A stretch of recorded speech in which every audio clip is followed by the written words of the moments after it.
Sir ನಾನು ಹೇಳ್ತಿರ್ತೀನಿ ಸಾಯಿಗೆ ನಾನು ಅವತ್ತು ಹೇಳಿದೆ ಹೆಂಗ್ ಕಾಪಿ ಹೊಡಿತೀವಿ ಸರ್ ನೀವು ಕಾಪಿ ಹೊಡೆಯೋದ್ರಲ್ಲಿ ನನಗೆ ಕಾಂಪಿಟೇಷನ್ ಐತೆ ನಾನು ಈ ಕಾಪಿ ಹೊಡೆಯೋದ್ರಲ್ಲಿ PhD ಮಾಡಿದ್ರೆ ಎಷ್ಟು ದೂರ ನಿಲ್ಲಿ ಇಲ್ಲೇ ನೋಡ್ಕೊಂಡು ಬರ್ತೀನಿ मैं क्लास में बैक बेंचर था। मैंने इम्तिहान में कॉपी करने के तरीके पर PhD की।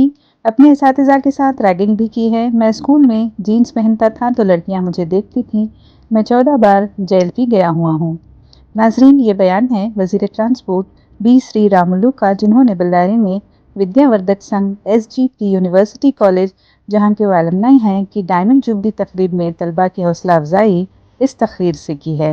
ದಿನ್ನಿಗಿತ್ತೆ ನಾನು ನಿಲ್ಸದೆ ಟ್ಯೂಷನ್ ಓದಂತ ಎಲ್ಲರ ಎದುರಿಗೆ ನಾನು ನಿಲ್ಸೋದು ಅದು ಕನಿಷ್ಠ ನೀನು 10ನೇ ಕ್ಲಾಸ್ ಓದ್ತೀನಿ 9ನೇ ಕ್ಲಾಸ್ ಓದ್ತೀನಿ ಅಂತ್ರಿ ಹೆಂಗ್ ಪಾಸ್ ಆಗಿರ್ಲಿ ಅಂತ ಹೇಳ್ತಿದ್ರು ಸರ್ ನಾನು ನಿಮ್ಗೆ ಗೊತ್ತಿಲ್ಲ ಎಲ್ಲ ಕಾಪಿ ಹೊಡೆದೇ ಪಾಸ್ ಆಗಿಲ್ಲ ಸರ್ ಅಂತಿದ್ದೆ